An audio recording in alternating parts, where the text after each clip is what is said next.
Hello students, welcome to Eduate Education Anytime. In this video we will solve exercise of 9th class science NCERT book chapter 2 is matter around us pure.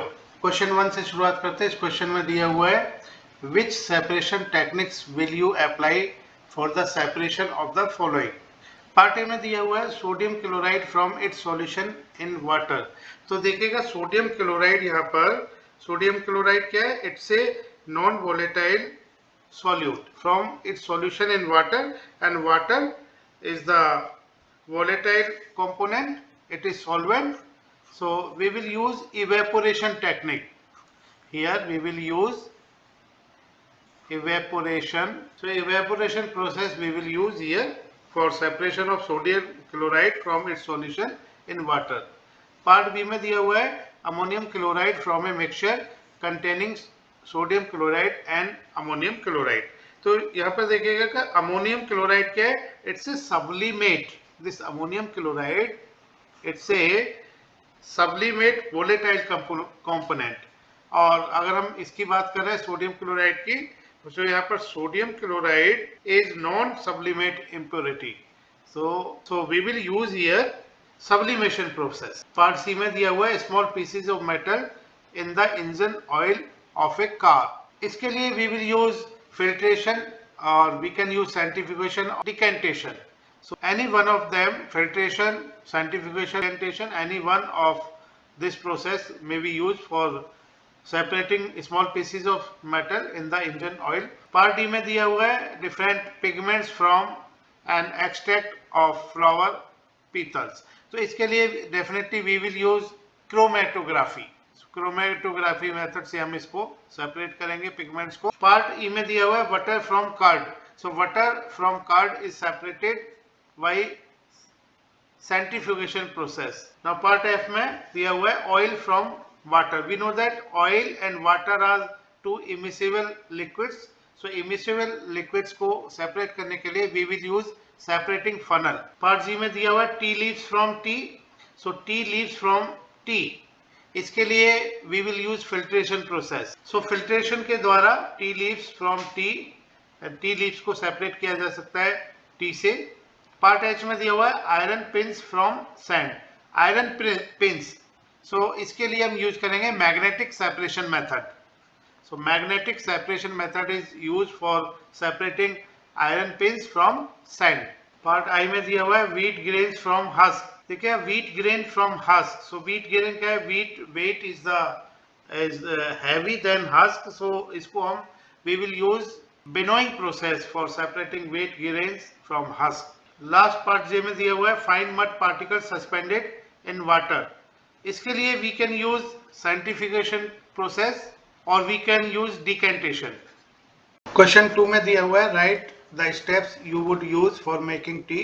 Use the words solution, solvent, solute, dissolve, soluble, insoluble, filtrate and residue. तो हमने चाय बनाने के लिए जो steps हैं उनको हमने शो करना है और बताना है, और हमने उसमें solution, solvent, solute, dissolve, soluble, insoluble, filtrate and residue words को यूज करना है। तो देखिएगा डिफरेंट स्टेप्स क्या होंगे। पहले तो क्या क्या हमें जरूरत पड़ेगी, किन बर्तन की जरूरत पड़ेगी। So we will take pan, tea pot, we will take cup, और स्ट्रेनर की, चलनी की हमें जरूरत पड़ेगी। और दूसरा जो आइटम चाहिए इसको बनाने के लिए, we will need some water, tea leaves चाहिए, शुगर चाहिए और मिल्क चाहिए। सो स्टेप्स देखिएगा, सबसे पहले हम क्या करेंगे कि पानी को हम, वाटर को हम गरम करेंगे। पैन में हम पानी को डालेंगे, वाटर को, और उसको हीट करेंगे। इसके बाद हम टी लीव्स जो हमारी सॉल्यूट फॉर्म में होंगी उनको हम टी पॉट में डालेंगे। इसके बाद जो हमने स्टेप 1 में बॉइलिंग वाटर, जो कि वाटर सॉल्वेंट की फॉर्म में है, उसको हमने टी पॉट में डालना है और उसको कुछ मिनट के लिए छोड़ देना है, ताकि जो ये टी लीव्स हैं ये सोक हो जाए, और इस तरह से हमें सॉल्यूशन मिलेगा इससे। अब एक कप में हम कुछ शुगर जो कि सॉल्यूट होगा उसको हम डालेंगे। इसके बाद अब टी पॉट में जो स्टेप 2 का जो सॉल्यूशन था उसको हम हिलाएंगे स्पून की हेल्प से, और एक स्ट्रेनर यूज करेंगे और सॉल्यूशन को एक कप में हम डालेंगे। अब जो टी लीव्स होंगी, टी लीव्स रेजिड्यू की फॉर्म में स्टेनर पर रह जाएंगी, जबकि जो सॉल्यूशन होगा जो कि फिल्ट्रेट होगा ये पास कर जाएगा थ्रू द स्टेनर। अब 2 टीस्पून मिल्क हम लेंगे, उसको हम सॉल्यूशन में डालेंगे। अब एक स्पून की हेल्प से शुगर और मिल्क जो कि हमने सॉल्यूशन में डाला हुआ है उसको हिलाएंगे। Now tea is ready. इसमें शुगर और जो मिल्क होगा वो सोल्यूबल सॉल्यूट्स होंगे, और जबकि जो टी लीव्स होंगी that will be the insoluble solute. Question 3 में दिया हुआ है, प्रज्ञा tested the solubility of 3 different substances at different temperatures and collected the data as given below. यहाँ पर 4 different substances दिए हुए हैं. Now the results are given in the following table as grams of substance dissolved in 100 grams of water to form a saturated solution. तो देखिएगा saturated solution क्या है?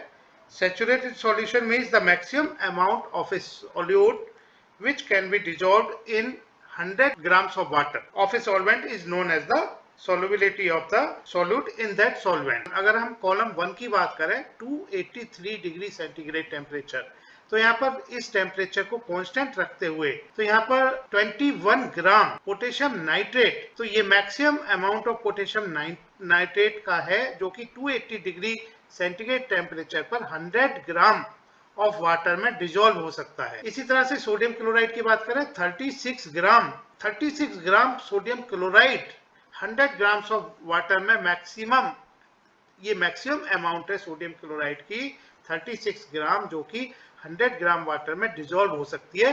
तो इस तरह से ये सैचुरेटेड सॉल्यूशन कहलाएगा। इसी तरह से अगर हम जैसे 353 टेम्परेचर की बात करें, 350 डिग्री केल्विन टेम्परेचर पर 37 ग्राम सोडियम क्लोराइड, इतना मैक्सिमम, ये मैक्सिमम अमाउंट होगा सोडियम क्लोराइड का जो कि 100 ग्राम ऑफ वाटर में डिजोल्व होगा, और ऐसे सॉल्यूशन को हम यहाँ पर क्या कहेंगे? सैचुरेटेड सॉल्यूशन कहेंगे। पार्ट ए में पूछा गया है what mass of potassium nitrate would be needed to produce a saturated solution of potassium nitrate in 50 grams of water at 313 Kelvin. So यहाँ पर देखिएगा क्योंकि potassium nitrate would be needed, so potassium nitrate को अगर हम mark करें यहाँ पर पोटेशियम नाइट्रेट को देखेंगे, सो 313 डिग्री केल्विन वाले कॉलम को हम कंसीडर करेंगे। यहाँ पर पोटेशियम नाइट्रेट अगर हम देखें तो 62 ग्राम, यानी potassium nitrate for saturated solution at 313 Kelvin, potassium nitrate for saturated solution of 100 gram of water के लिए चाहिए 62 gram as per the table 62 gram potassium nitrate चाहिए सैचुरेटेड सॉल्यूशन बनाने के लिए, और वाटर की क्वांटिटी कितनी? 100 gram. Potassium nitrate for saturated solution of 50 gram of water, so proportionally हम कह सकते हैं कि 50 ग्राम ऑफ वाटर के लिए पोटेशियम नाइट्रेट की जो क्वांटिटी होगी सैचुरेटेड सॉल्यूशन बनाने के लिए दैट विल बी 62/2 में 31 ग्राम। ये इसका आंसर होगा। पार्ट बी में दिया हुआ है Pragya makes a saturated solution of the potassium chloride in water at 353 Kelvin and leaves the solution to cool at room temperature. What would she observe as the solution cools? Explain. So प्रज्ञा ने ये बनाया हुआ है saturated solution, water की quantity 100 ग्राम, 100 ग्राम में 54 ग्राम की quantity होगी saturated solution बनाने के लिए पोटेशियम क्लोराइड के लिए, इस टेबल से पता लगता है।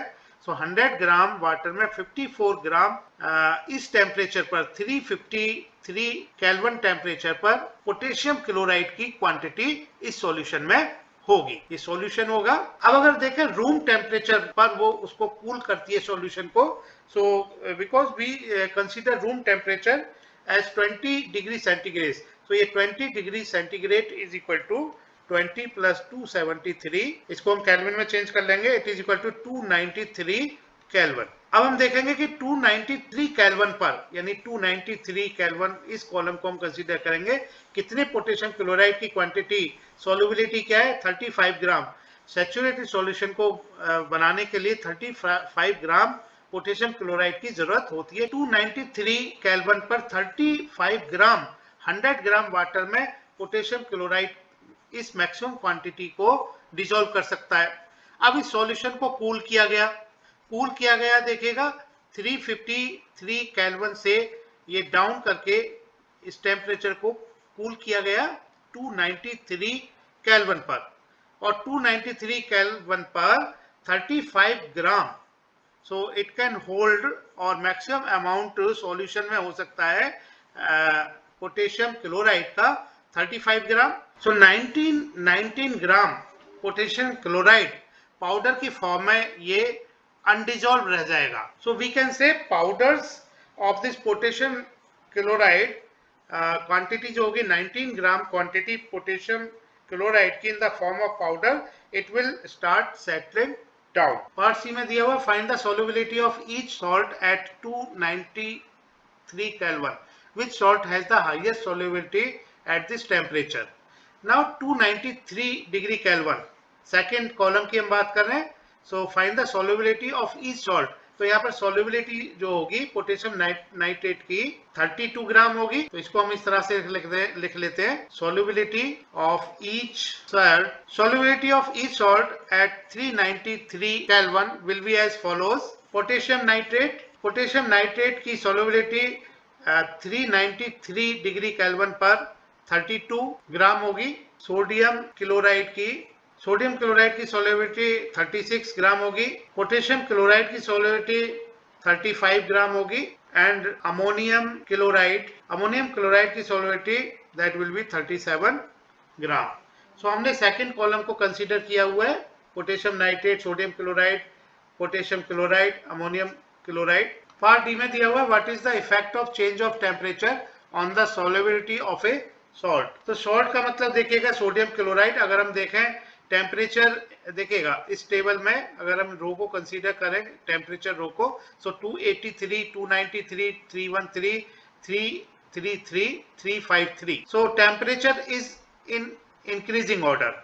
और अगर हम देखें सोडियम क्लोराइड के लिए solubility, so 283 degree kelvin temperature पर इट इज 36, 293 केल्विन पर 36, देन 313 पर 36, 333 पर 37 एंड 353 पर 37। जनरली देखिएगा कि solubility of solid in liquid increases on increasing the temperature and decreases on decreasing the temperature। तो यहाँ पर इस टेबल से भी हम देख पा रहे हैं कि सोडियम क्लोराइड की जो solubility है टेम्परेचर इंक्रीज होने से इंक्रीज हो रही है।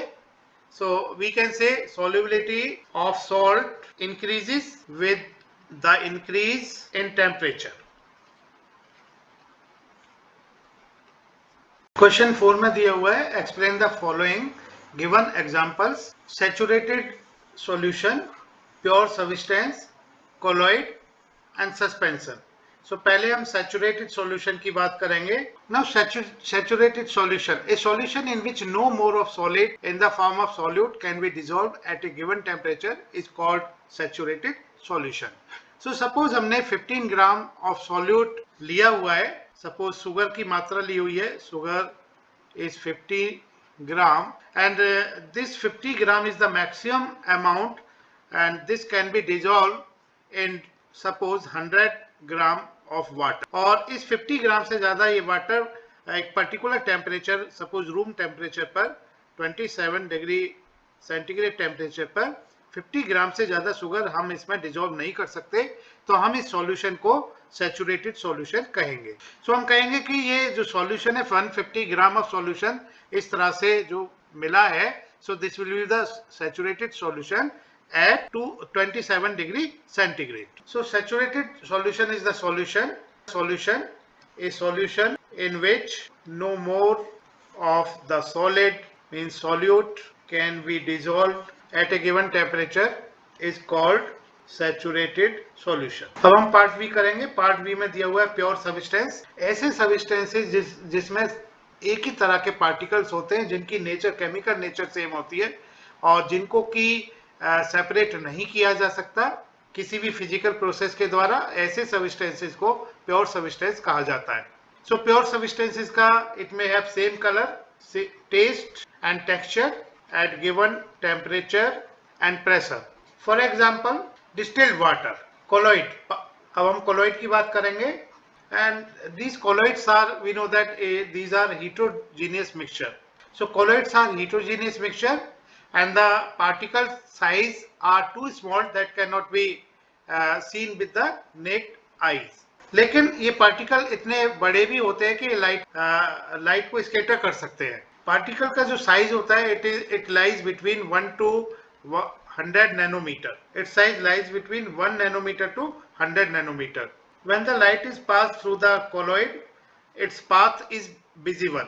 और देखिएगा ये जो पार्टिकल्स है colloid के, they cannot be separated from the mixture by filtration. Particles cannot be separated by filtration process. अगर उनको थोड़े टाइम के लिए छोड़ दिया जाए, अनडिस्टर्ब कर दिया जाए, so settle down नहीं होते. So particles do not settle down when left undisturbed. So we can say the solution is stable. Examples of colloid are smoke, milk, fog, cloud, etc. Part D करते हैं. Part D में दिया हुआ है suspension. Suspension is a heterogeneous mixture. इसमें क्या होता है देखिएगा, solute particles does not dissolve, but these solute particles remain suspended throughout the bulk of the medium. So it's a heterogeneous mixture.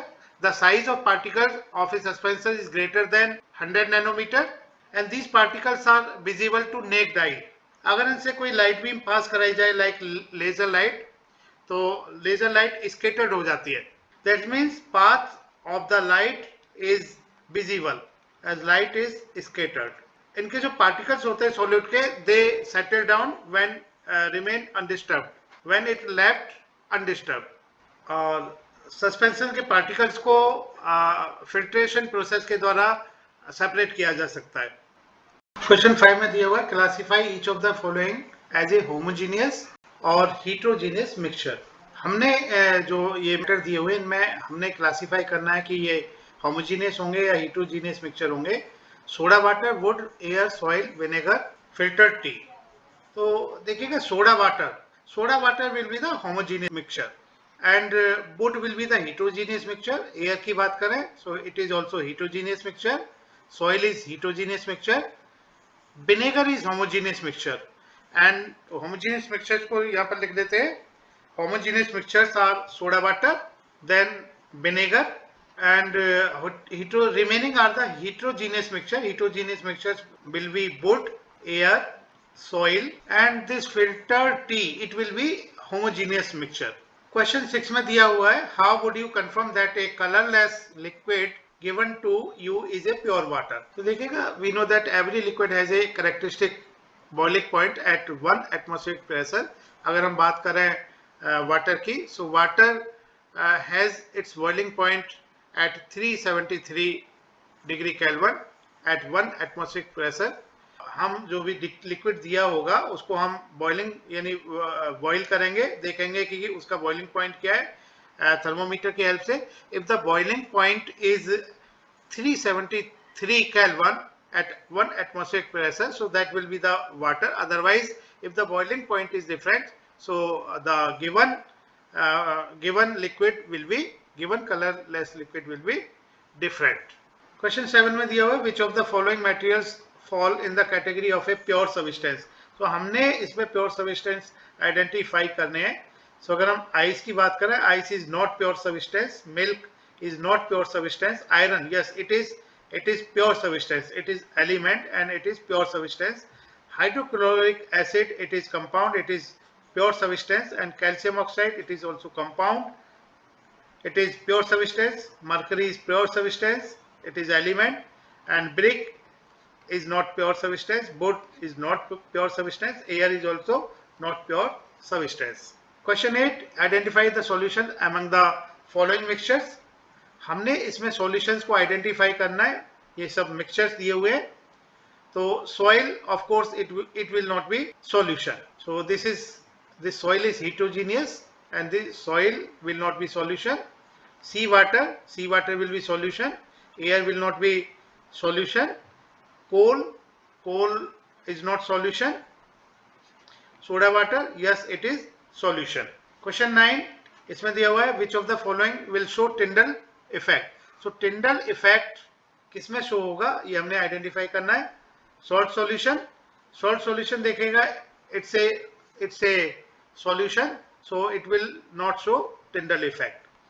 Milk is colloid, so it will show the Tyndall effect. Copper sulfate solution. Copper sulfate is the solution, so it will not show Tyndall effect. Star solution. Star solution, because it is star solution is colloid, so it will show Tyndall effect. Question 10 इसमें दिया हुआ classify the following into elements, compounds and mixtures. ये जो elements दिए हुए हैं इसमें हमने ये जो matters दिए हुए हैं इसमें हमने elements, compound और mixtures को identify करना है. Sodium is element. Soil is mixture. Sugar solution is mixture. Silver is element. Calcium carbonate, it is compound. Tin, it is element. Silicon, it is element. Coal is mixture. Air is mixture. Soap is mixture. Methane is compound. Carbon dioxide, it is compound. Blood, it is mixture. Question 11 में दिया हुआ है which of the following are chemical changes. इसमें से हमने chemical changes को find करना है. Growth of plant is not chemical change. Rusting of iron, it is chemical change क्योंकि rusting means iron oxygen और humidity means water से react करके it makes a new substance. So rusting of iron is chemical change. Mixing of iron filings and sand, it is not chemical change. Cooking of food is chemical change. Digestion of food, of course, it is chemical change. Freezing of water, it is not chemical change. So burning of candle, it is chemical change. So chemical changes are rusting of iron, cooking of food, digestion of food, burning of candle. Thank you. Keep watching our YouTube channel Eduate Education Anytime. Please subscribe, like and share it. Press the bell icon to get latest updates and notifications.